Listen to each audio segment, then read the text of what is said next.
because tán bá sọ pé ẹ̀yìn ọ̀la ẹni ìgbà tí agbára ò bá ká nǹkankan mọ́ tó lè dìde ṣe nǹkankan mọ́ àwọn èèyàn tó bá ràn lọ́wọ́ àwọn ni ẹ̀yìn ọ̀la ẹ. Because when you get to a stage in life and you don't have 2-3 people tó lè sọ pé pàṣẹ ni tí mo ti dìde rèé, that means pé ilé ayé ilé asán ló wá. Nǹkan tó ń pè ní ilé ayé ilé asán nìyẹn. Building houses, buying cars is not vanity. Vanity is when you grow up and you don't have single person tó tara ẹ̀ dìde.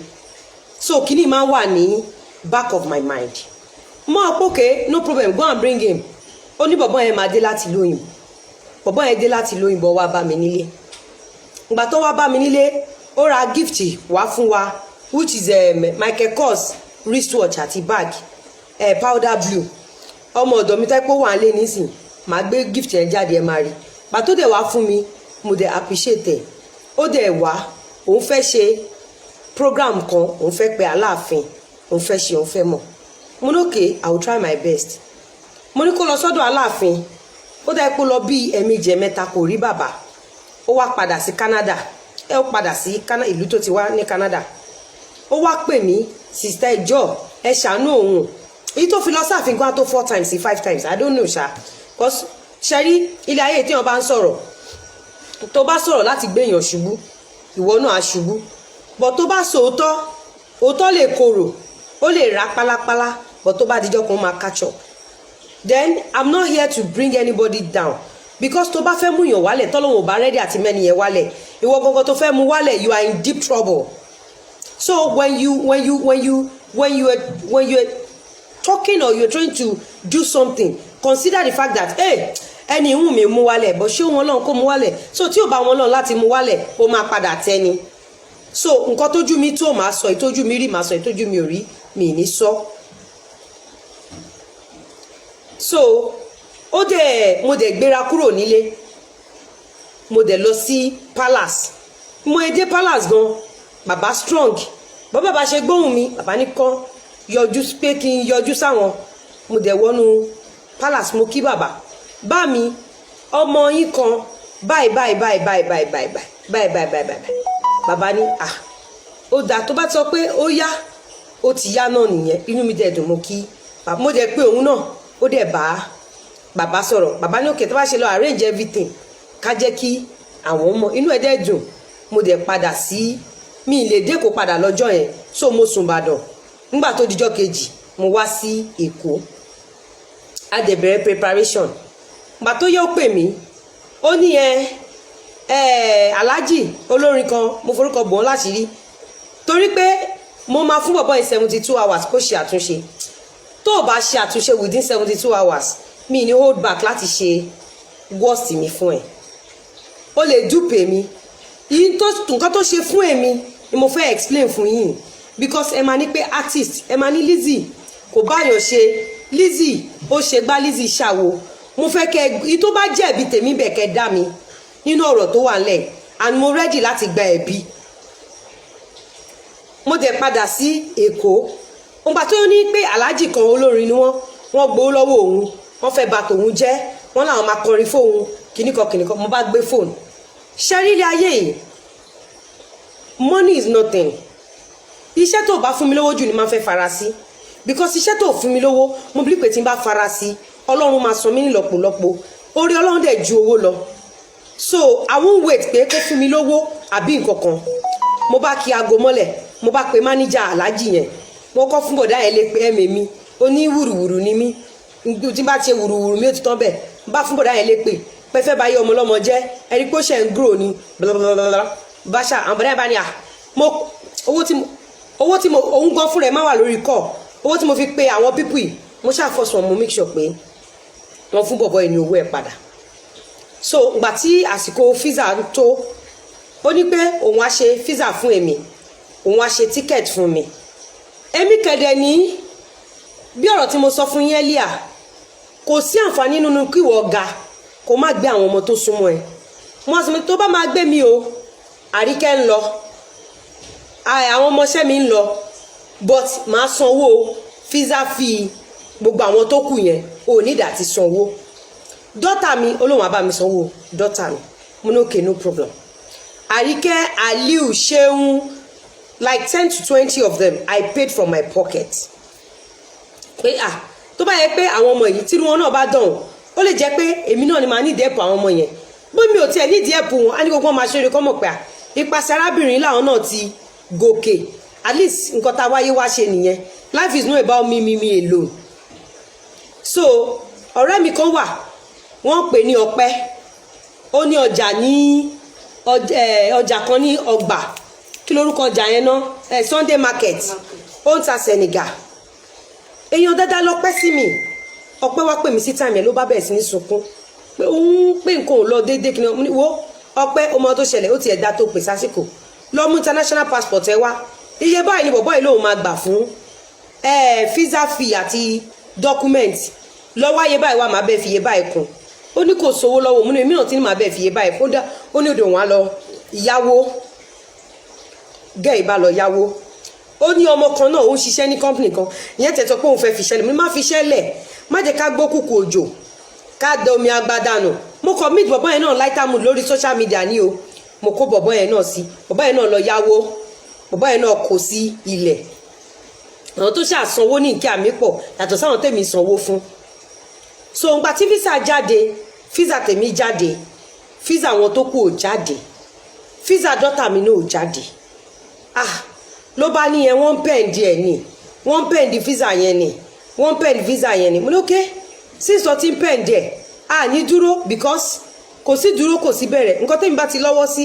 ó dandan kó di ṣíṣe apẹ̀lẹ̀ àparọ́ mọ́ gbogbo àwọn tó ṣàn parọ́ mọ́ ẹ mo believe pé àwọn tí ò fẹ́ kó grow ni bóyá parọ́ mọ́ ọba èmi fire everybody lọ ní kí ló kàn mí torí pé mo believe pé ọmọ kékeré lòun fẹ́ ṣe nǹkan kí gbogbo agbárùkù tí kó ga nǹkan tó pọ̀lọpọ̀ ṣe ga nìyẹn wáyé tó jẹ́ pàṣípò yìí ó máa lélẹ̀ ìfẹ́ gbàgbà mo ní òkè ó ní alájà ẹ ti try fóun òun fẹ́ èmi kíláàsì báyìí lèmi máa fò torí ẹsẹ̀ mi máa ń wú so mi kì í fò kíláàsì báyìí ó dẹ̀ ní òkè gbà tó yó lóhùn ò rí tíkẹ́ẹ̀tì rà gbà tó yó lówó òun ò pé mo dẹ̀ ní òkè no problem kí ni ká ṣe ó ní kí n yá òun ní $1,000 mo kè no problem ó wá ní bọ̀bọ̀ kan ní Èkó ń bì báyìí bọ̀bọ̀ yẹn ló ń bá ṣe visa bọ̀bọ̀ yẹn là ń kó document fún rádà bọ̀bọ̀ yẹn là ń kó document fún so bọ̀bọ̀ yẹn ló wá bá gba $1,000 yẹn ní ọwọ́ mi ó ní alájà tẹ bá ṣe dé Canada báyìí first thing màá kówó yín fún yín padà bla bla bla bla bla ó ṣàfẹnuyọrin sí ọbẹ̀ èmi ò kú mọ nǹkan tó ń ṣẹlẹ̀ lọ́rọ̀ kan ṣá nígbà tí mo dé Canada ọ̀rọ̀ tí mo ń sọ mo sọ fún pé tí n bá ń sọ̀rọ̀ èmi máa mẹ́lẹ̀rí dání ọ̀rẹ́ mi kan wà òun tiẹ̀ ní ìṣù ń gbà yẹn àwa mẹ́ta lájọ rìn ní school wọ́n pè kan Túndé wọ́n pè kan ní Láńre pẹ̀lẹ́ mi àwọn mẹ́ta jọ pàdé Mẹ́kà náà ní 2018 so Láńre yẹn ó ní little issue mọ̀ pé ọ̀rẹ́ yìí tó máa fi ronú ó yá já lọ sí àṣà ní ká lọ sí program yẹn ní Canada ló bá ní báwo ló ń ṣe máa ṣe mo ní mọ nǹkan tó ṣẹlẹ̀ nítorí tiẹ̀ a máa ní stop over níbi báyìí ra tíkẹ́ẹ̀tì ẹ kó bọ́ sínú flight mi yẹn kí o bá jọ ṣeré lọ kákàt fún and all that ìgbà tí mo dẹ̀ dé ibi tí mo fẹ́ ní stop over ní America ó ti book tíkẹ́ẹ̀tì ẹ̀ sórí flight tí wọ́n ti fẹ́ connect mi èmi àti ẹ̀ ṣàjọ wà nínú flight kan náà la bá dé Canada nígbà tá a dé Canada ọ̀rẹ́ mi ló bá mi gbé àwọn hand luggage mi ńláńlá so èmi gbé òun bá mi gbé traveling àwọn travel box ńláńlá yẹn mi gbé hand luggage mi so ìgbà tá a dé last point wọ́n ṣe pè mí padà nìyẹn are you this are you that mo ní yes sir ó ní báàgì mi dà mo ló wà lọ́wọ́ ẹni yìí pé gba báàgì mi ní ọwọ́ ọ̀rẹ́ mi nìyẹn wọ́n ní mo ní issue kẹ̀ irú wàhálà wo lélẹ̀ mi ò ní issue mo ṣáà ń search ara mi irú issue wèrèwò rèé that was 2018 o ọ̀rẹ́ mi wọ́n bá ní kó o máa lọ pé kí ló ń dúró fún náà bá mẹ́mi sílẹ̀ wọ́n ní there is fraud lórí card tó fi ṣe visa fee fún mi pé ta ló ra visa fee fún mi èmi ò kú mọ̀ kan mo lé mi mo ra visa fee mi fúnra mi àṣé mo ń complicate issue mi ni mo lè múra visa fee mi fúnra mi máa ẹni are you sure mo ní yes ló bá dá mi jókòó ó ní you are in for deportation pé àwọn máa detain ọ̀tá mi wọ́n dẹ̀ máa pé except n bá provide ike tí wọ́n fi ṣe ẹ ṣe mí jẹ́jẹ́ èmi kọ́ ni mo ṣe wọ́n bá mi ṣe ni ó ní jẹ́ pé mo gbọ́dọ̀ provide ike yẹn or kí n pe ẹni yẹn kí n lọ ẹni yẹn wá or else bá sọ fún ẹni pé kó wò mí dáadáa pé I'm a business woman, I'm an artist wọ́n ṣàlọ́ ní òun ti run so many kíní nípa mi pé àgbà tí mo ti connect lòun ti follow mi bọ̀ láti Nàìjíríà pé ṣé mo mọ̀ pé a ní èrò rẹpẹtẹ lórí ike yẹn pé torí pé àwọn rí pé mo ní físà tó yapa làwọn ṣe fi mí ṣe béètì wá pé àwọn mọ̀ pé máa provide ẹni tó ṣe ike. ọ̀rọ̀ tí mo ń sọ yìí ìyá Ìbàdàn wà nú àwọn tí ó wá pàdé mi ní airport. àwọn ìyá Ìbàdàn ṣàjókòó sínú mọ́tò wọn pé ìyá Ìbàdàn tó wà ní Ìbàdàn ni o ìyá Ìbàdàn ní tíátà tó bá jẹ́rọ́ ni kí ìyá Ìbàdàn wá já mi ọ̀rọ̀ tí mo ń sọ yìí because èmi ò kí ń pa irọ́ tọ́rọ̀ bá ṣe rí màá sọ pé ó rí bẹ́ẹ̀ reason tí mo dẹ̀ ṣe ń speak out ni pé a lot of people ló máa ti gbọ́ story bọ̀bọ̀ Canada yìí àṣà alájì ni pé ọ̀pọ̀lọpọ̀ ló ti dá sọ̀rọ̀ orí social media àbí ọ̀rọ̀ àfetígbọ́ tó jẹ́ pé àti bẹ̀ lẹ́lómi ti gbé ogun pé so anything that has to do with social media àbọ̀rọ̀ wọn ni wọ́n pa àwọn òun dá sí ní alájì tèmi ló máa sọ bẹ́ẹ̀. àwọn ìyá Ìbàdàn dúró àmọ́ òpẹ́ ẹ̀sìn rèé ìtìjú rèé dá mi padà sí Nàìjíríà kẹ̀ ibi tẹ́mi àbọ̀wọ́ ẹ̀ ti jọ́ ń drag mo ní you know what if you send me back to Africa I'm going to commit suicide. But when for real, I'm going to commit suicide. Money because I can't even hold it. The shame will be much. The scandal, I can't. Money, I have never in my life, I've never done fraud. Money will profile me. Oh, only I know you sell gold, you sell jewelry, you sell diamond, you sell property. Money go, money I have never. Money call over go. Ìlú tí mo ti send the document mi sí rí. Pé kò sí nǹkan tó jọ mọ́ fraud nípa mi. Bàbá yẹn ní but kí n wo system ló bá pè mí wọlé. Ló bá ní kí n wo system mo bá wo penalty yẹn penalty tán fún mi ó ṣe penalty kékeré bọ̀bọ́ yẹn ní pé kí ló máa ṣe fún mi mo ní mi ò mọ̀ mo ní but if you put me back in that flight I will commit suicide in that I will not even reach like because I won't be able to handle the shame bọ̀bọ́ yẹn and you came in with business class mo ní yes only I know you can't do it only because the money is small which is true the visa fee is small so only someone like you cannot do it mo ní thank you. Ó bá dá mi jókòó at least tí mo fi jókòó síbẹ̀ yẹn tó an hour 2-3 hours tí mo fi jókòó gbogbo ẹ̀jẹ̀ ara mi ti gbẹ mo wá bá miracle kan pàdé ní point of entry láàrin èmi àti bọ̀bọ̀ yẹn ní òun máa put life òun àti ṣé òun máa put ẹ̀ online ó ló ṣe miracle kan fún mi bọ̀bọ̀ yẹn sọ mi pé kí n padà aláàárọ̀ ọjọ́ kejì o mo ní màá padà wá after be 2-3 hours mo bá jáde sí wọn mo rí Ìyá Ìbàdàn gbogbo wa ṣàkíra gbogbo wa mo tẹ́ bá lọ wo péjì mi ní 2018 ẹ̀rí ńgbà tí mo dé airport mo tún bá polówó ńgbà tá wọnú òtẹ́rù ń bá palayé wá ń bí wọ́n ní fraud ní ike tẹ́ fẹ́ ra kinní fún mi issue ti wà bla bla bla bla bla bla ló bá ní òun ò mọ kankan pẹ́ òkè alájà a máa sọ létà bla bla bla bla bla bla bla bla bla èmi ò tẹ̀ fẹ́ sọ̀rọ̀ because ojú tì mí ojú tara lé mi èèyàn gangan lójú tì tí bá ní mo bẹ̀rẹ̀ sí ní disgrace ẹ̀ lójú àwọn èèyàn bẹ́ẹ̀ yẹn àwa náà máa ń ṣe ọlọ́run ń gbọ́ ṣé you understand so mo endure pains yẹn inú mi ò ṣáàdùn ọjọ́ kejì dẹ̀ ni event gbà tó dọjọ́ kejì ọ̀rẹ́ mi Twams Motors lamẹ́ríkà Túndé ṣé àwọn pé mo sọ fún yín pé mẹ́ta ni wá òun náà bá join wa nígbà tó dé kò prepare hotel fún Túndé so àwa la san owó hotel Túndé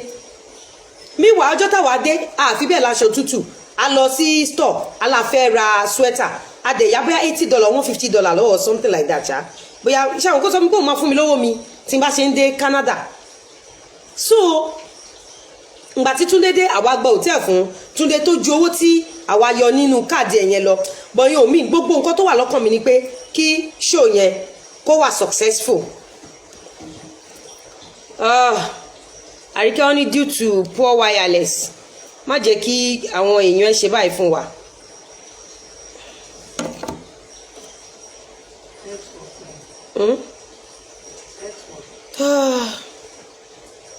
Sorry guys.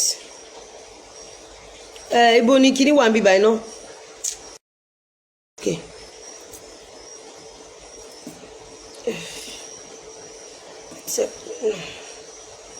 Okay, to connect. It will connect.